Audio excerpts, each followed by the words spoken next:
தேவன் தொடர்ந்து வழி நடத்தும். அருமையான பிள்ளைகளுக்கு தேவனுடைய வார்த்தைகளை ஆவியான பெற்று கொடுக்கும்படியாக நாங்கள் ஜெபிக்கிறோம். எல்லா தடைகளையும் நீக்கும். தொடர்ந்து ஆவியானவர்களோடு வல்லமையாய் இடைபடும். இயேசுவின் நாமத்தில் ஜெபங்கள் நல்ல பிதாவே, ஆமென் ஆமென். அப்படியே உட்கார்வோம். கர்த்தருடைய பரிசுத்தமுள்ள நல்ல நாமத்துக்கு நாம் கர்த்தருக்கு நன்றி சொல்ல நாம் கடமைப்பட்டிருக்கிறோம். கடந்த நாட்கள் காலங்கள் முழுவதிலும் ஆண்டவர் நமக்கு எவ்வளவோ நல்லவரும் பெரியவரும் போதுமானவருமாயிருந்து தேவ கிருபையோடு இம்மட்டும் நம்மை வழிநடத்தி வந்தார். அதுக்கு நன்றியா ஒரு அல்லேலூயா சொல்லுவோம். அல்லேலூயா அல்லேலூயா. இந்த நாளில் நம் ஆண்டவருடைய சமூகத்தில் வந்திருக்கிறது நமக்கு மிகுந்த ஆசீர்வாதமாக இருப்பதாக. கடந்த வாரத்திலே ஒரு அருமையான தேவனுடைய வசனத்தை வாசித்து தியானித்தோம். உங்களுக்கு ஞாபகத்தில் இருக்கும் என்று நான் நினைக்கிறேன். யாராவது சொல்லுங்க பார்க்கலாம் அந்த வசனம்.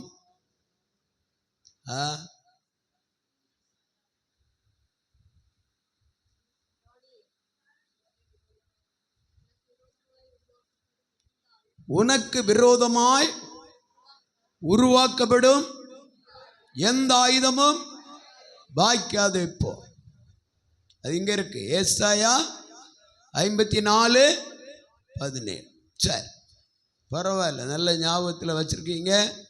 இதே போல எல்லா தேவனுடைய வார்த்தைகளையும் நம்முடைய ஞாபகத்தில் வைத்து நாம் ஒவ்வொரு வாரம் கேட்கிற தேவனுடைய வசனம் நமக்கு ஆசீர்வாதமாய் மாற ஜெபத்தோடு காணப்படுவோம். கரங்களை தட்டி கர்த்தரை மகிமைப்படுத்துவோம். ஹல்லேலூயா ஹல்லேலூயா ஹல்லேலூயா. இன்றைக்கு ஒரு வார்த்தையை வாசிப்போம். 1 பேதுருவின் புஸ்தகம் 5ஆம் அதிகாரம் அதனுடைய 7வது வசனத்தை ஒருவர் சத்தமா வாசிப்போம். எல்லாரும் எடுத்துக்கொள்வோம். 1 பேதுரு 5:7.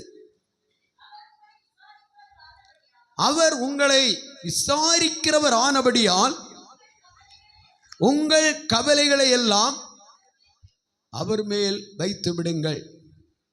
இந்த அருமையான ஆசீர்வாதமான இந்த நல்ல பகல் வேளையில தேவனுடைய ஆவியானவர் நமக்கு தருகிற ஒரு முக்கியமான தேவனுடைய வார்த்தை. திரும்ப வாசிப்போம். ஆண்டவராகிய தேவன், ஆண்டவராய் இயேசு நம்மை விசாரிக்கிறவர் ஆனபடியால் உங்கள் கவலைகளை எல்லாம் அவர் மேல் வைத்து விடுங்கள். நம்முடைய கவலை, நம்முடைய வேதனை, நம்முடைய துயரம், நம்முடைய துக்கம் எல்லாம் அவர் மேல் வைக்க வேண்டும் என்று அங்கே கர்த்தருடைய வசனம் சொல்லுகிறது. அப்போஸ்தலனாகிய பேதுருவை கொண்டு பரிசுத்த ஆவியான சபைக்கு எழுதும் போது தேவ பிள்ளைகளாகிய நீங்கள் உங்கள் கவலைகளை தேவனுடைய சமூகத்தில் வைக்க வேண்டும். மனுஷனிடத்தில் அல்ல, உலகத்தினிடத்தில் அல்ல. வேதம் சொல்லுகிறது, பிரபுக்களையும் ரட்சிக்க திராணி இல்லாத மனுபுத்திரனை நம்பாதேயுங்கள்.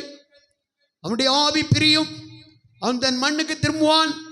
அந்நாளிலே அவனுடைய யோசனைகள் எல்லாம் போய்விடும். அல்லேலூயா. நம்முடைய வாழ்க்கையில் எப்பொழுதுமே நம்முடைய கவலை வேதனை எல்லாம் தேவன் மேல தான் வைக்கணும். ஏன் அப்படி வைக்கணும்? திரும்ப அந்த வார்த்தையை வாசிங்க. நம்முடைய தேவன் சொல்லுகிறார், நான் உங்களை விசாரிக்கிற கர்த்தர். உங்கள் கவலைகளை எல்லாம் என் மேல வச்சிருங்க. நீங்களே தூக்கி சுமக்கிறது என்ன? நீங்களே வேதனைப்பட்டு கலங்குகிறது என்ன? நீங்களே உங்களுடைய பிரச்சனைகளை சுமந்து தவித்துக் கொண்டிருக்கிறீர்களே, நான் உங்களை விசாரிக்கிற தேவன். இந்த உலகத்திலே தேவ மனிதராகிய தாவீது சொல்லுகிறார், உலக பிரகாரமாக எவரும் என்னை விசாரிக்கவில்லை. 142ஆம் சங்கீதம் 4ஆம் வசனத்தை படிக்கும் போது அங்கே அருமையாக இந்த பாடலை பாடுகிறார். வாசித்து பாருங்கள். 142ஆம் சங்கீதத்தினுடைய 4வது வசனம். வலதுபுறமாய் கண்ணோக்கி பாரும், வலதுபுறமாய் கண்ணோக்கி பாரும். என்னை அறிவார் ஒருவரும், என்னை அறிவார் ஒருவரும் இல்லை. எனக்கு அடைக்கலம் இல்லாமற் போயிற்று, எனக்கு அடைக்கலம் இல்லாமற் போயிற்று. என் ஆத்துமாவை விசாரிப்பார் ஒருவரும், என் ஆத்துமாவை விசாரிப்பார் ஒருவரும் இல்லை. அருமையான தேவனுடைய பிள்ளைகளே, தாவீது எவ்வளவோ மக்களுக்கு நன்மை செய்த ஒரு மனிதன், எவ்வளவோ தேவனுடைய பார்வையிலே நல்ல நல்ல காரியங்களை செய்து ஆண்டவருடைய சமூகத்தில் இருந்து நல்ல சாட்சி பெற்ற ஒரு மனிதர். என்ன சாட்சி பெற்றார்? என் இருதயத்துக்கு ஏற்றவன். நல்ல கரங்களை தட்டி ஆண்டவரை மையப்படுத்துவோம். பிரைஸ் தி லார்ட், ஹல்லேலூயா. அவ்விதமான விசேஷமான நற்சாட்சியை பெற்ற தாவீது இதோ சொல்லுகிறார், என்னை அறிவார் ஒருவரும் இல்லை, என்னை விசாரிப்பார் ஒருவரும் இல்லை, எனக்கு அடைக்கலம் இல்லாமற் போய்விட்டது. இந்த உலகத்திலே நாம் எத்தனைதான் மற்றவர்களுக்கு நன்மை செய்திருந்தாலும், எத்தனையோ நண்பர்கள் உறவினர்கள் இருந்தாலும், எத்தனையோ உயிரான சிநேகிதர் இருந்தாலும், நமக்கு ஒரு நெருக்கம் வரும்போது, ஒரு பிரச்சனை வரும்போது, ஒரு இக்கட்டான சூழ்நிலை வரும்போது நம்மை விசாரிக்க யாரையும் காணாது. இன்றைக்கும் கூட ஞாபகத்தில் வருகிறது, இந்த ஜெப வீடு ஓட்டு பணி இதோ ஒழுங்காய் அன்றை முடிந்து ஓடெல்லாம் போட்டு வேலையை பூர்த்தி பண்ணி விட்டோம். அன்னைக்கு நடுராத்திரியிலே ஒரு பயங்கரமான தீபாவளி அன்றைக்கு ஒரு மழை, தாங்க முடியாத மழை. திடீரென்று ஒரு 12:30 மணிக்கு இந்த வீட்டுடைய முன் வீட்டில் உள்ள மனிதர் ஓடி வந்து எங்களுடைய பக்கத்தில் தான் நாங்கள் இப்போ இருந்தோம். ஓடி சொல்லுகிறார், பாஸ்டர், இங்கே ஒரு பெரிய ஆபத்தான சூழ்நிலை வந்து பாருங்களேன். இங்கே வந்து பார்த்தால் அந்த கட்டடம் மொத்தமாக கீழே விழுந்து விட்டது. அப்படியே மறுநாள் அதுக்கு முந்தின நாள் வேலை செய்துதான் அதே மக்கள் வந்து எல்லாம் ஒழுங்காக்கி எல்லாவற்றையும் சரிப்படுத்தி வைத்து விட்டார்கள். அன்றிலிருந்து நாங்கள் இதே இடத்திலே தொழியும் தண்ணீருமாக இருந்த அந்த இடத்திலே அன்றைக்கு இருந்த தேவனுடைய பிள்ளைகள் ஆராதிக்க ஆரம்பித்தோம். அநேக தேவனுடைய பிள்ளைகள் அன்றைக்கு இருந்தார்கள். வயோதிப தேவனுடைய பிள்ளைகள் ரொம்ப வைராக்கியம் ஆண்டவருக்காக செயல்பட்டு எப்படியாலும் சீக்கிரமாக ஆலயம் கட்டப்பட வேண்டும் என்று சொல்லி அதுக்காக மிகவும் முயற்சித்து ஜெபித்தார்கள். அதில் ஒரு குறிக்கப்பட்ட ஒரு நபர், எனக்கு வேண்டிய உயிருக்குயிரான ஒரு நபர், இந்த கட்டடம் விழுந்த அன்றைக்கு மறுநாள் காலையில் அவர் இந்த ரூட்ல அப்படி போயிருக்கிறார். இதை பார்த்து விட்டு சில நாட்களாக அவர் என்னை வந்து சந்திக்கவே இல்லை. குறிக்கப்பட்ட நாட்கள் தாண்டியது, மறுபடியும் இது கட்டப்பட்டு வேலை பூர்த்தியான பின்பு வருகிறார். நான் பார்த்தேன், வருவதற்கு எனக்கு மனம் இல்லை. இதுதான் மனிதனுடைய அன்பு. நமக்கு நெருக்கம் வரும்போது, உபத்திரம் வரும்போது நம்மை விசாரித்து நமக்கு ஆறுதல் சொல்ல இந்த உலகத்திலே உலகம் ஏதோ அதற்கு இணையாக வருவதில்லை. உலக மனிதர்கள் வருவதில்லை. கண்டும் காணாதபடி அதை மறைந்து விடுகிறார்கள். நம்மை விசாரிக்கிற ஒரு தேவன் நம்மோடு கூட இருக்கிறார். அவர் உங்களை விசாரிக்கிறவர் ஆனபடியால் உங்கள் கவலைகளை அவர் மேல் வைத்து விடுங்கள். அவர் ஒருபோது நம்மை கைவிடுகிற தேவன் அல்ல. நல்லவர் அல்லேலூயா சொல்லுங்க, நல்லவர் அல்லேலூயா சொல்லுங்க, சத்தம் அல்லேலூயா சொல்லுங்க. கரங்களை அடித்து ஆண்டவரை மகிமைப்படுத்துவோம். நான் இவ்வளவு தூரம் மற்றொரு உதவியா இருந்தேனே, எத்தனையோ விதமான நிலையிலே நான் ஆறுதல் சொன்னேனே, எத்தனையோ விதமான நிலையில் நான் மற்றவர்களுக்கு ஆறுதலின் பாத்திரமாய் நான் விளங்கினேனே. ஆனால் எனக்கோ, என்னுடைய நெருக்கத்திலோ எனக்கு ஆதரவு சொல்ல யாரும் இல்லை, என்னை விசாரிக்க யாரும் இல்லை. வேத புஸ்தகத்திலே தேவாதி தேவன் தம்முடைய ஜனத்தை விசாரித்து அவர்களுடைய நெருக்கமான நேரத்திலே அவர்களுக்கு உதவி செய்த எத்தனையோ இடங்களை வேதத்திலே நாம் படிக்க முடியும். ஆதியாகமம் புஸ்தகம் 21ஆம் அதிகாரம் அதனுடைய 17-18 வசனத்தை ஒன்று வாசித்து பாருங்கள். ஆதியாகமம் புஸ்தகம் 21ஆம் அதிகாரம் 17 18 வசனம். தேவன் பிள்ளையின் சத்தத்தை கேட்டார். ஆ, தேவதூதன் வானத்திலிருந்து ஆகாரை கூப்பிட்டு, ஆ, ஆகாரே, ஆ. உனக்கு என்ன சம்பவித்தது? உனக்கு என்ன சம்பவித்தது?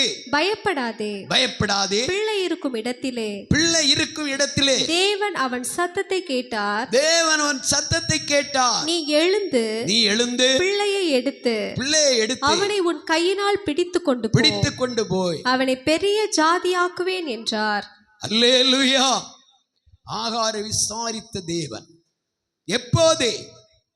ஆபிரகாமால் கைவிடப்பட்ட சூழ்நிலையில், மனுஷனுடைய அன்பு அற்றுப்போன சூழ்நிலையில், மனுஷன் கொடுத்த ஆசீர்வாதம் இது முடிந்து போன சூழ்நிலையில், அடுத்தபடியா நான் என்ன செய்வேன்?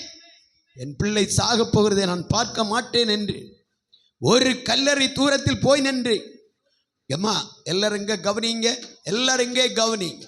இன்றைய தினம் காலையிலும் கூட 3 மணியிலிருந்து 5 மணி வரையில் நெஞ்சுக்கு ரொம்ப பலகீனமாக தான் இருந்தது. எப்படி கொஞ்சம் கஷ்டம்தான். ஆனாலும் அங்கே இப்போ எங்களுள்ள ஆராதனை முடிக்கணும், இங்கேயும் வந்து உள்ள காரியங்களை கவனிக்கணும். ஆனால் தேவன் பலம் தருகிறார். அல்லேலூயா. அப்போ தேவன் தருகிற பலத்தின்படி இப்போ மனுஷனுக்கு இப்போ இருக்கிற சுகம் அடுத்த நிமிஷத்தில் இருப்பதில்லை. இப்போ ஜீவனோடு இருக்கிற மனுஷன் அடுத்த நிமிஷத்தை பார்த்தால் ஜீவனற்றவனாய் போய்விடுகிறான். உலகத்திலே மனிதன் ஜீவிக்கிறது என்றால் ஏதோ தேவ கிருபைதான். அல்லேலூயா.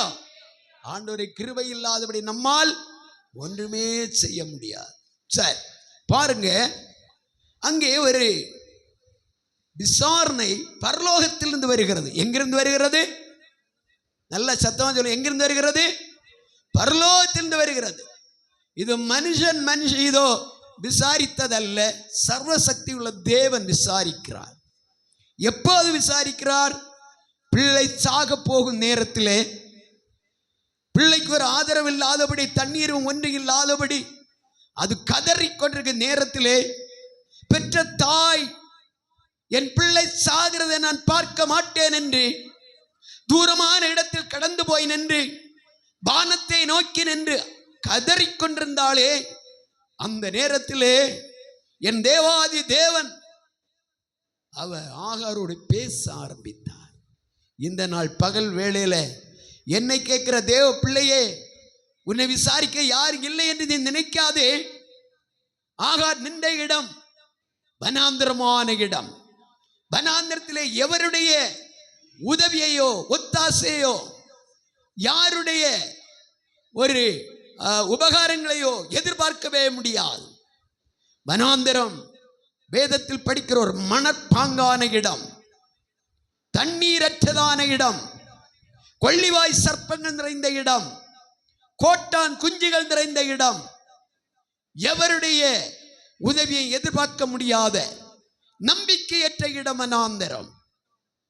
அந்த வனாந்திரத்திலே தான் ஆகார் நின்று வேதனையோடு புழுவை போல துடித்துக் கொண்டிருக்கிறாள். அழுகையும் கண்ணீருமாக, ஐயோ என் பிள்ளை சாக போகிறதே, என்ன செய்வேன் என்று கதறும் போது ஆகாருக்காக பரலோகம் திறந்தது. கரங்களை தட்டி எல்லாரும் கர்த்தரே ஸ்தோத்திரம் பண்ணுவோம்.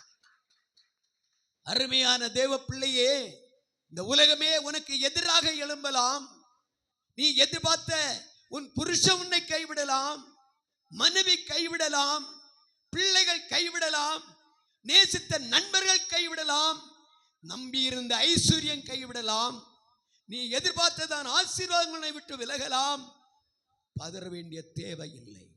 உன்னை விசாரிக்கிற ஒரு தேவன், உன்னை விசாரிக்கிற ஒரு தேவன், அவர் உன்னோடு கூட இருக்கிறார். கரங்களை தட்டி எல்லாரும் கர்த்தரே ஸ்தோத்திரம் என்று மகிமைப்படுத்துவோம். அவர் உங்களை விசாரிக்கிறவரானபடியால் உங்கள் கவலைகளை எல்லாம் அவர் மேல் வைத்து விடுங்கள். தேவ பிள்ளையே, உன் கவலை, உன் வேதனை, உன் துயரம், உன் துக்கம், உன் வியாதி, உன் பலகீனம் எல்லாவற்றையும் அவர் அறிந்திருக்கிறார். அல்லேலூயா சொல்லுங்க, நல்ல அல்லேலூயா சொல்லுங்க. அவர் அறிந்தபடியினால தான் மனுஷனால் கைவிடப்பட்டதான் ஆகாரை, உலகத்தால் கைவிடப்பட்ட ஆகாரை, இனிமே நம்பிக்கை இல்லை என்று சொல்லக்கூடிய நிலையில் வனாந்திரத்தில் அலைந்து கொண்டிருந்த ஆகார் வேதனையோடு இந்த கந்த நேரத்தில் ஒரு பக்கம் பிள்ளை சத்தமிட்டு அழுது புழுவை போல் துடித்து சாக போகிறது. அவள் சொன்ன வார்த்தை, பிள்ளை சாகிறதை நான் பார்க்க மாட்டேன். அவ்வளவு கடைசி ஒரு நேரத்தில் இருந்து தவிக்கும் போது அந்த வசனத்தை வாசிங்க. பிள்ளை சாகிறதை நான் பார்க்க மாட்டேன் என்று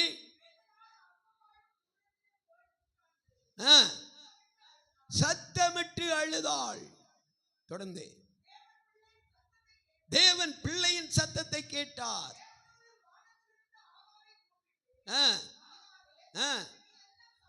உனக்கு என்ன சம்பவித்தது?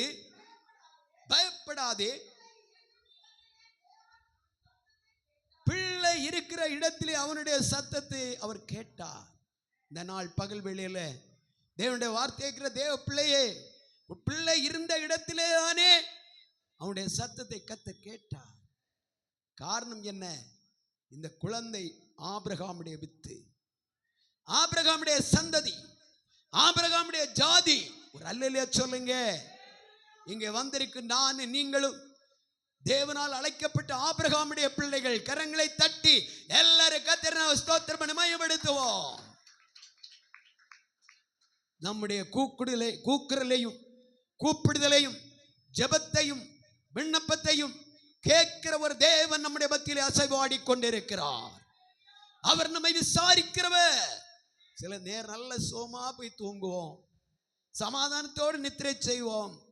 நடுராத்திரி 12 மணி 2 மணி ஆகும்போது குழந்தைக்கு ஏதோ ஒரு கஷ்டம் வந்து எங்க கொண்டு போவோம் என்று தெரியாதபடி தவிக்க ஆரம்பிக்கிறோம். பக்கத்தில் யாரிடம் சொல்ல முடியுமா? யாராயிலும் வந்து உதவி செய்ய வருவார்களா? அந்த நேரம் இக்கட்டான நேரம். அந்த நேரத்தில் தான், அந்த வேளையில தான் சர்வசக்தி உள்ள தெய்வம் நம்மை விசாரிக்கிற நேரம். கரங்களை தட்டி எல்லாரும் கர்த்தரை ஸ்தோத்திரம் பண்ணி மகிமைப்படுத்துவோம். வனாந்திர யாத்திரையில் களைத்து நான் சோர்ந்து போகும் நேரம். கரங்களை தட்டி களைத்து நான் சோர்ந்து போகும் நேரங்கள் நேசரின் சத்தம் என்ன கேட்டிடும், நேசரின் சத்தம் என்ன கேட்டிடும், என் வாழ்வு செழித்திடுமே, என் வாழ்வு செழித்திடும்.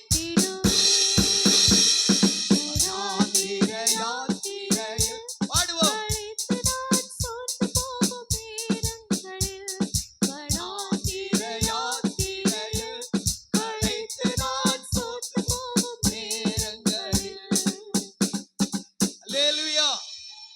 ஒரு பகுதி எடுத்து உங்களோடு கொஞ்சம் பேசலாம் என்றால் நேரம் தாண்டி போகிறது. ஆனால் ஆவியானவர் நடத்துதல் படி உங்களோடு கூட தொடர்ந்து பேச விரும்புகிறேன். பாருங்க, இந்த அருமையான இந்த விசாரிப்பு இந்த உலகத்தையும் வானத்தையும் பூமியை உண்டாக்கின சர்வ வல்லமையுள்ள தேவனாக்கும் இந்த அருமையான ஆகாரோடு பேசிக் கொண்டிருக்கிறார். ஒரு சாதாரணமான மனுஷன் அல்ல. தேவ பிள்ளையே, மனுஷ உதவிகள் உன் கையில் வர வேண்டியதான் நன்மைகள் அற்று போகிறதோ நீ அதை கண்டு பதறக்கூடாது. உன்னை அழைத்த தேவன் உண்மையுள்ள தேவன். உன்னை அழைத்த தேவன் உண்மையுள்ள தேவன். இருக்கிறதான அருமையான அந்த சகோதரருக்கு பயங்கரமான கேன்சர் பலவீனத்தால் பிடிக்கப்பட்டு மிகவும் பாதிக்கப்பட்டார். அருமையான சகோதரி மிகவும் ஒரு பலவீனத்தை, அந்த அம்மா மிகவும் பலவீனமாகப்பட்டது. ரொம்ப கஷ்டப்பட்டார்கள். ஒரு பிள்ளை, இந்த பிள்ளையை பாதுகாக்கணும் என்ன சேர்ந்தவர்களுக்கு தெரியாது. அவ்வளவு வேதனை மத்தியில் இருந்தார்கள். அவர்கள் நல்ல சுகமாயிருக்கு நாட்கள். அந்த அருமையான சகோதரர் சொல்லுவார், ஞாயிற்றுக்கிழமை வேலைக்கு போகாம இந்த கடனை எப்படி தீர்ப்பேன், பிள்ளையையும் தாயும் பாதுகாக்கணும் என்ன செய்வேன். எவ்வளவோ ஓடினார் ஓடினார் ஓடினார். இந்த பலவீனம் தாக்கப்பட்ட நேரத்தில் முழுமையாக ஒரு பக்கம் மருந்து செயல்பட்டாலும் இன்னொரு பக்கம் கர்த்தரையே சார்ந்து கொண்டார்கள்.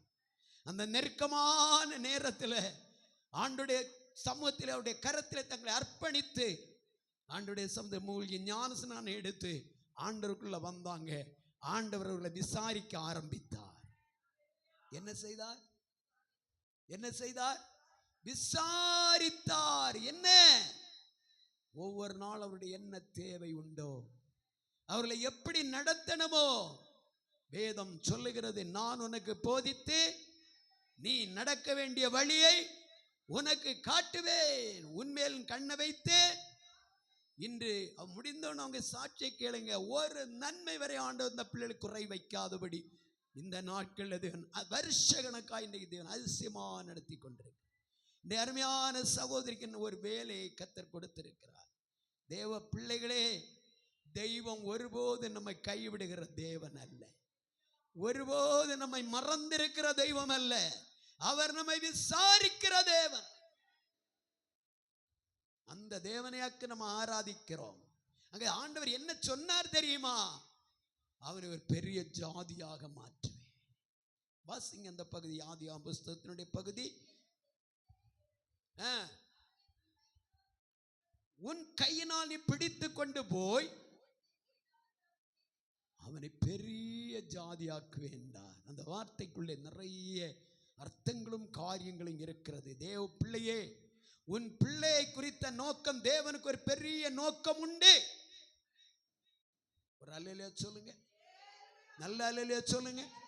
நம்ம நினைப்போம், எப்படி பிள்ளைகளை நடத்துவோம், எப்படி பிள்ளைகளை போஷிப்போம், எப்படி பிள்ளைகளை பராமரிப்போம், எப்படி படிக்க வைப்போம். ஒன்றும் பதற வேண்டிய தேவையில்லை, ஒன்றும் பதற வேண்டிய தேவையில்லை.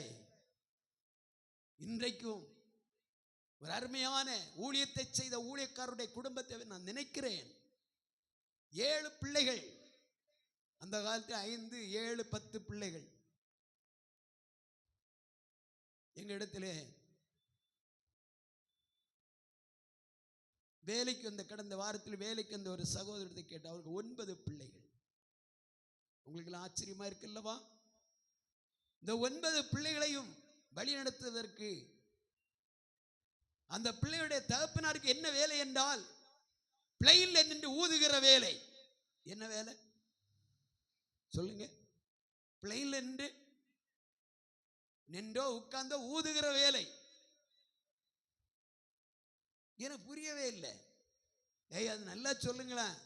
ஐயா நாங்க 9 பிள்ளைகள், எங்க 9 பிள்ளைகளையும் பாதுகாத்து பராமரிப்பதற்கு அவர் நல்ல ஒரு தொழிலை செய்தார். அந்த தொழில் பனையேற்று தொழில். என்ன தொழில்? பனையில போயிருந்து கூவுவார், அங்க போயிருந்து சத்தமிடுவார். மணி 2 மணிக்கு. நல்ல வேலை இல்லவா? எங்களை நல்லாக வளர்த்தார், எங்க தகப்பன் எங்களுக்கு நல்ல ஆகாரம் கொடுத்தார் என்று அவரை பற்றி மெச்சி அவர் பேசினார். தேவ பிள்ளை மனுஷன் ஒரு பிள்ளையை போஷிப்பதற்கு அவ்வளவு கரிசனையோடு அவ்வளவு கடினமான வேலையை செய்வார் என்றால், என்னையும் உங்களையும் பேர் சொல்லி அழைத்த தேவன் அவர் என்ன சொல்லுகிறார்? ஏசாயாவின் புஸ்தகம் 43ஆம் அதிகாரத்தினுடைய 2வது வசனத்தை ஒன்று வாசித்து பாருங்கள்.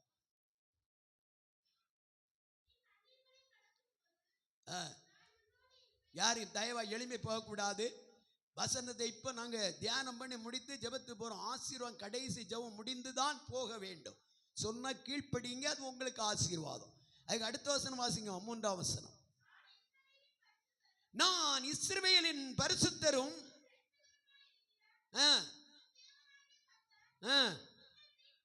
உன்னை மீட்கும் பொருளாக எகிப்தையும் உனக்கு ஈடாக எத்தியோப்பியாவையும் சேபாவையும் கொடுத்தேன். நீ என் பார்வைக்கு அருமையானவனானபடியால் கனம் பெற்றாய், நானும் உன்னை சிநேகித்தேன். அருமையான தேவனுடைய பிள்ளைகளே, அவர் அழைத்தது மட்டுமல்ல, அவர் உங்களை சிநேகித்திருக்கிறார். அவர் உங்களை விசாரிக்க வேண்டியது அவருடைய கடமை. அவருடைய இரத்தத்தால் நீங்கள் கழுவப்பட்ட பிள்ளைகள், அவருக்கென்று வேறு பிரிக்கப்பட்ட ஜனம். ஆகார் இடத்திலே கர்த்தர் சொன்னார், உன் கரத்திலே அவனை பிடித்து நீ போ, அவன் நான் பெரிய ஜாதியாக மாற்றப் போகிறேன். நாம் எல்லாம் ஒரு பெரிய விசேஷமான ஜாதிகள். யார்? வாசித்து பாருங்க. 1 பேதுரு புஸ்தகம் 2:9. 1 பேதுரு புஸ்தகம் 2:9. நீங்களோ உங்களை அந்தகாரத்தினின்று தம்முடைய ஆச்சரியமான ஒளியினிடத்திற்கு வரவழைத்தவருடைய புண்ணியங்களை அறிவிக்கும்படி தெரிந்து கொள்ளப்பட்ட சந்ததியாயும் ராஜரீகமான ஆசாரிய கூட்டமாயும் பரிசுத்த ஜாதியாயும் அவருக்கு சொந்தமான ஜனமாயும் இருக்கிறீர்கள். அவருக்கு சொந்தமான ஜனமாய் இருக்கிறீர்கள். கரங்களை தட்டி எல்லாரும் கர்த்தரை நாம் ஸ்தோத்திரம் பண்ணுவோம். அருமையான தேவ பிள்ளையே, உன்னை பரிசுத்த ஜாதியாக பூமியிலே வம்சத்துக்கு ஒன்று, ஊருக்கு ஒன்று, வம்சத்துக்கு 2 தேவன் உங்களை தெரிந்து வைத்திருக்கிறார். யார் தெரிந்து கொண்டது? சர்வ வல்லமையுள்ள தேவன். எதற்காக? அவருடைய புண்ணியங்களை அறிவிக்கும்படிக்கு. பக்கத்துல வீட்டில் உள்ளவங்கள்ட்ட சொல்லணும், ஏசப்பா என்னை இவ்வளவு தூரம் அற்புதம் என்னை நடத்துகிறார், நீங்க வாங்க, வந்து பாருங்க, ஆராதனைக்கு வாங்க என்றவளை அழைத்து வர வேண்டும். அருமையான தேவ பிள்ளையே, உங்களை பரிசுத்த சந்ததியா எதற்கா தெரிந்து கொண்டார்? நித்திய ஜீவனுக்குள் பிரவேசிக்கும்படியா. இந்த உலகத்தில் நீங்க அழிந்து போக அல்ல, நம்மை ஒரு பெரிய ஜாதியாக்கத்தை நாம் மாற்றி இருக்கிறார். அந்த ஜாதியின் பெயர் பரிசுத்த ஜாதி. இந்த ஜாதிக்கு முன்பாக எவர் நிற்க முடியாது. அவனை நான் பெரிய ஜாதி ஆக்குவேன். அந்த பெரிய ஜாதி தான் இன்றைக்கு இருக்கிற முஸ்லிம் சந்ததி. இன்றைக்கு இருக்கிற முஸ்லிம் சந்ததி.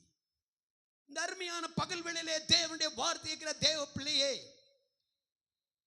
என் பிள்ளையை நான் எப்படி நடத்துவேன், எப்படி போஷிப்பேன், எப்படி படிக்க வைப்பேன்? கவலைப்படாத. உன்னை விசாரிக்கிற ஒரு தேவன் உன்னோடு கூட இருக்கிறார். ஹல்லேலூயா, ஹல்லேலூயா. அவர் எப்போ உன்னை விசாரித்துக் கொண்டே இருக்கிறார். என் பிள்ளை எப்படி நடத்தணும் அவருக்கு தெரியும், எதை கொடுக்கணும்னு அவருக்கு தெரியும். நேரம் இல்லையே, நேரம் போதாது. என்னுடைய வார்த்தை சுருக்க போகிறேன். இந்த நாள் பகல் வேளையில ஆகாருடைய தேவன் நம்முடைய தேவன், ஆபிரகாமின் தேவன் நம்முடைய தேவன். ஆபிரகாமுடைய கண்ணீருக்கு கர்த்தர் பதில் கொடுத்தார். ஆபிரகாமுடைய விண்ணப்பத்துக்கு தேவன் பதில் கொடுத்தார். அவன் ஒரு ஜாதியாக தேவன் மாற்றி தேவன் மேன்மையாக தேவன் வைத்தார். இந்த நாள் பகல் வேளையில உன் பிள்ளைக்காய் எவ்வளவு தூரம் நீ ஜெபிக்கிறாய், எவ்வளவு தூரம் நீ கண்ணீர் வடிக்கிறாய். உன்னுடைய கண்ணீரின் ஜெபத்துக்கு பதில் ஒரு நாள் உண்டு. உன் பிள்ளைகள் உயர்வாய் மேன்மையடைவார்கள். கடந்த நாள் ஒரு சம்பவத்தை மட்டும் நான் சொல்லி நான் முடிக்க போகிறேன். கடந்த நாட்கள் ஒரு அருமையான ஆண்டோடைய ஊழியத்தை செய்தான் ஒரு ஊழியக்கார், ஒரு அருமையான ஐயா. அவருக்கு 7 பிள்ளைகள். 7 பிள்ளைகளும் பெண்கள். எப்படி நடத்த, எப்படி செய்ய, எப்படி திருமணம் பண்ணி கொடுக்க முடியும், எப்படி கல்யாணம் பண்ணி இந்த படிக்க வைக்க முடியும் என்றெல்லாம் யோசித்து அவர் ஒரே ஜெபம். பாருங்க, ஜெபித்து ஜெபித்து ஒரு பக்கம் ஊழியம், இன்னொரு பக்கம் ஜெபம், பிள்ளைகளை பற்றிய காரியங்களை எல்லாம் தேவசம் அர்ப்பணிக்க ஆரம்பித்தார். நாட்கள் கடந்தது, காலங்கள் கடந்தது. ஒவ்வொரு பிள்ளைகளையும் குறிக்கப்பட்ட நாட்களில் திருமணம் செய்து கொடுக்கும் பாக்கியம் கிடைத்தது. அந்த குடும்பத்தில் 7 பிள்ளைகளை இன்றைக்கு உயர்ந்த ஸ்தானத்தில் வெளி தேசங்களிலும் உள் தேசங்களிலுமாக எல்லா பிள்ளைகளும் உயர்வான பெரிய பெரிய வீடுகளை வைத்து அவர்களுடைய பிள்ளைகளும் உத்தியோக நிலையில் வருவதற்கான பாக்கியத்தை கர்த்தர் கொடுத்து அந்த குடும்பத்தை உயர்த்தி இருக்கிறார் என்றால், அருமையான தேவ பிள்ளைகளே, அன்றைக்கு அவருக்கு கையில் வந்த வருமானம் கொஞ்சம் வருமானம், அதை வைத்து இந்த 7 பிள்ளைகளையும் இவ்வளவு பெரிய உயர்ந்த நிலை கொண்டு வந்தது அவருடைய கழிவல்ல, தேவ கிருபை. கரங்களை தட்டி கர்த்தரை மகிமைப்படுத்துவோம். இந்த தேவன் என்றென்றும் உள்ள சதா காலமோ நமது தேவன், மரண பரியந்த நம்மை. எல்லாரும் ஒற்றுமை பாடுவோம். அடைக்கலமே அவனித்திய புயங்களோ ஆதாரமே, ஆனாதி தேவனோ அவனித்திய புய.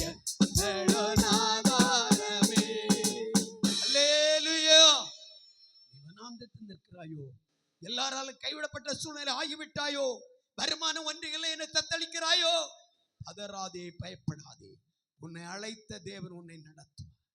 உன்னை அழைத்த தேவன் உன்னை நடத்துவார். அவர் உன்னை விசாரிக்கிற தேவன். இந்த பூமியில எவரும் உன்னை விசாரிக்காதபடி போகலாம். நம்பினவர்கள் எல்லாம் உன்னை கைவிடலாம்.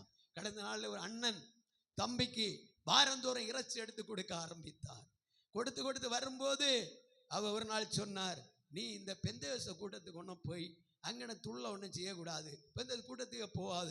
நம்ம போகிற இந்த சாதாரணமான நிலை, இப்படிப்பட்ட எவ்வளவு மக்கள் போகிற அங்கே போகும், அதுதானே நம்முடைய பாரம்பரிய சபை. அப்பா சொன்னாராம், என்னை இதுவரை நடத்தினது ஆண்டவர் நடத்துவார். நான் அறிந்த தேவனுடைய ரட்சிப்பையும் பெற்றுக்கொண்ட அபிஷேகத்தையும் இழந்து எங்கேயோ போக நான் விரும்பல. நான் தேவன் என்னை எங்க நிறுத்தி இருக்கிற அந்த இடத்துல ஆவிக்கிற சபைக்கு தான் நான் போவேன் என்றாராம். அப்போ அண்ணன் சொன்னாரு, நீ போறது சரிதான், இனிமே என்னுடைய இறைச்சியை எதிர்பார்க்காதே. என்னிடத்துல இறைச்சியை எதிர்பார்க்காத, நான் எடுத்தோன்னு தர மாட்டேன். அருமையான தேவனுடைய பிள்ளைகளே, இந்த அருமையான போயிருந்த ஆண்டவர் ஜெபம் பண்ணார். ஆண்டவரே, என் சகோதரன் இப்படி அப்போ ஆண்டவர் வார்த்தை கொடுத்தார், நான் உன்னை விட்டு விலகுவதில்லை, உன்னை நான் கைவிடுவதில்லை. இந்த வசனத்தை ஆண்டவர் கொடுத்த அந்த வார்த்தை வைத்துக் கொண்டு ஜெபித்தார். அருமையான தேவனுடைய பிள்ளை. அவர் சொன்ன சாட்சி என்ன தெரியுமா? என் அண்ணன் எடுத்து கொடுத்த வாரத்தில் ஒரு நாள் இறைச்சி, ஆனால் என்னுடைய வீட்டில் மீனும் இறைச்சியுமா வாரந்தோறும் ஒரு நாள் குறைவில்லாதபடி ஆண்டவர் என்னை இப்போ நடத்தி கொண்டிருக்கிறார் என்று. உன்னை நடத்துகிறவர் கர்த்தர், உன்னை அழைத்தது கர்த்தர். உண்மையானால் அவர் உன்னை விசாரித்து உன் தேவை அவர் சந்திப்பார். ஆகாரை வனாந்தரத்தில் சந்தித்த தேவன், மனுஷன் கைவிட்ட ஸ்தானத்தில் சந்தித்த தேவன், அழுகையின் குரலை கேட்ட அருமை ரட்சகராகிய தேவன் உன் வாழ்க்கையை உன்னை விசாரிக்க, உன் தேவையை சந்தி அவர் போதுமானவர். அவர் உங்களை விசாரிக்கிறவர் ஆனபடியா உங்கள் கவலைகளை அவர் மேல் வைத்து விடுங்கள். கர்த்தர் உங்களை ஆசீர்வதிப்பார். எல்லாரும் அப்படி எழும்புவோம். எல்லாரும் இழந்த தேவனை ஆராதிக்க போகிறோம். ஹல்லேலூயா, ஹல்லேலூயா, ஹல்லேலூயா, ஹல்லேலூயா, ஹல்லேலூயா, ஹல்லேலூயா. ஓ தேவ கிருபை! எல்லாரும் வாய் திறந்து கண்களை மூடி கரங்களை அடித்து ஆண்டவருக்கு நன்றி சொல்லி தேவ ஆவியான தொடர்ந்து நம்மோடு வல்லமையா இடைபெறத்தக்கதாக ஆவியான சமதை கேட்ட ஒவ்வொரு வசனங்களை வைத்து கர்த்தரை ஆராதிப்போம். ஹல்லேலூயா, ஹல்லேலூயா. ஆவியானவரே, நீர் பெரிய தேவன் ஆண்டவரே, நீர் பெரிய தேவன் ஆண்டவரே, நீர் பெரிய தேவன் ஆண்டவரே, நீர் இரக்கமுள்ள தேவன், நீர் எங்களை விசாரிக்கிற தேவன். ஹல்லேலூயா. ஊரபாரபாலபாதரா விஷபாபாபாபாபா ரிகபாபாபாபாபா திகம்பலபாதரபா ஷபாபாபாபாபா. ஓ ஹல்லேலூயா. மனுஷன் கைவிட்டு விட்டானே, உலகம் கைவிட்டு விட்டதே, நம்பி இருந்தவர்கள் என்ன வெறுத்து விட்டார்களே, நம்பிக்கை துரோகம் பண்ணி விட்டார்களே, என் வேதனை அறிவார் யாருண்டு? ஓ நீ பதறாதே. உண்மையாக தேவனுக்கு பிரியமுள்ள பாத்திரமாய் நீ இருப்பாயானால் கர்த்தர் உன்னோடு கூட இருந்து உன்னை உன் ஜனத்தையும் அற்புதமா நடத்த போகிறான், ஆச்சரியமா நடத்த போகிறான். ஹல்லேலூயா. நான் அவனை பெரிய ஜாதியாக ஆக்குவேன் சொன்ன ஆண்டவர், ஓ அந்த பிள்ளையின் மூலம் அந்த சந்ததியை தேவன் தேசம் முழுவதும் உலகம் முழுவதும் பெரிய ஜாதிகளாக உயர்த்தினது போல பரிசுத்த ஜாதியாக உன்னை உன் ஜனத்தையும் கர்த்தர் நடத்தி கொண்டிருக்கிறார். எல்லாரும் ஜெபிக்கலாம், எல்லாரும் ஜெபிக்கலாம்.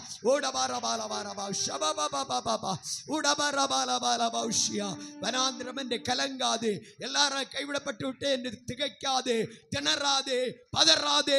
உனக்காக வேண்டி விசாரிக்கிற ஒரு தேவ உன் மத்தியில ஜீவிக்கிறார். ஹல்லேலூயா, ஹல்லேலூயா, ஹல்லேலூயா, ஹல்லேலூயா, ஹல்லேலூயா, ஹல்லேலூயா, ஹல்லேலூயா. வாய் திறந்த கரங்களை அடித்து ஆண்டவர் விடுதலையோடவரை ஆராய்த்து மகிமைப்படுத்துவா. ஓ ரிகபரபலவா ஷபா திகபரபலபதரபஷ் உரபர திகபலபதரபஷ் திகம்ரவட்டோரி கபலபல